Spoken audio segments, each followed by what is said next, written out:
Humans, like most animals, have something called bilateral symmetry. So what is it, and why aren't all our body's organs duplicated? Well, if you draw a line down the middle of most animals, what you see on one side of the body appears to be copied on the other side of the body.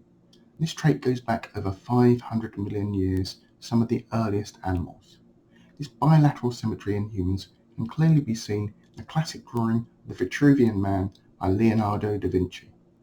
Symmetry makes sense for legs, which when operating in pairs allows a balanced, coordinated and swift movement.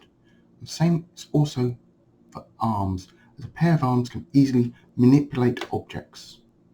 Now, sensory organs like eyes and ears also benefit from this pairing to give a coordinated and greater understanding of the world around us. Symmetry enables humans and other animals to build up an accurate view of the world.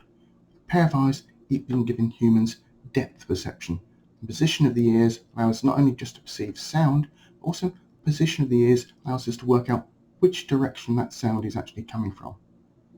Now, when you look inside the body though, some of the internal organs are paired up, but not all of them. So why do we have 2 lungs and 2 kidneys, yet have a single heart and a single liver? What advantage is there of having 2 organs? Why don't we have 2 of everything? Well, one common reason given for having 2 organs is for redundancy. So if a kidney or lung gets severely damaged or destroyed, we still have another one to keep us alive. However, this isn't as clear-cut as it seems. Whilst humans can survive on a single lung and a single kidney, bodily functions are severely impaired. After a time, the body starts to fail, major health issues will follow. Both human and animal bodies are fine-tuned to eliminate wasteful actions and increase efficiency. Having a spare organ just in case of a relatively rare incident would actually reduce your chances of survival, not increase it. So you'll be slower and need more food to maintain and carry around the extra spare organ. So it follows the reason why we have 2 lungs is because we need that volume of air exchange to operate at maximum efficiency. Why then don't we have 1 large lung rather than 2 smaller lungs?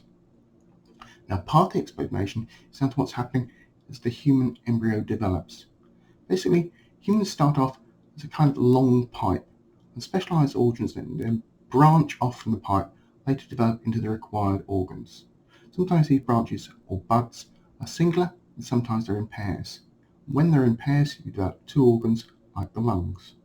However, by having 2 lungs, it does also mean that you have a space in between the lungs for the heart, which in turn means it's only a short distance to pump blood to the lungs and back again, making the system very efficient. And by separating the lungs into 2 different areas, you also make it more difficult for an infection to spread from one lung to the other.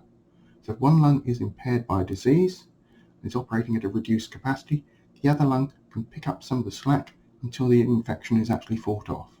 If the lung were a single large organ, the disease would rapidly spread to the entire lung, leave the body vulnerable while the disease was still active. When it comes to kidneys, by separating the processes going on inside the kidneys, as well as reducing the risk of cross-infection, you also reduce the speed at which the blood has to actually pass through the kidneys to carry out the filtration task, which reduces stress on the kidneys and improves their function. Now, while it may appear that we also have 1 heart and 1 liver, it isn't quite the full story. The heart is actually 2 separate organs which become fused together. One part of the organ pumps blood to the lungs to gather oxygen, the other part pumps blood around the body to deliver the oxygen to where it's needed. The liver is also constructed from 2 larger lobes, the right and the left lobes. Each of these has smaller lobules within them. However, the liver also has 2 smaller lobes, the caudate lobe and the quadrate lobe. Now, the right lobe is by far the larger part of the liver, and it's functionally separated from the left lobe. The liver isn't really a single organ either. Instead, it's a group of organs working together, carrying out multiple different functions. The liver also has the advantage it's capable of regrowth and repair under some circumstances, but it isn't actually invincible.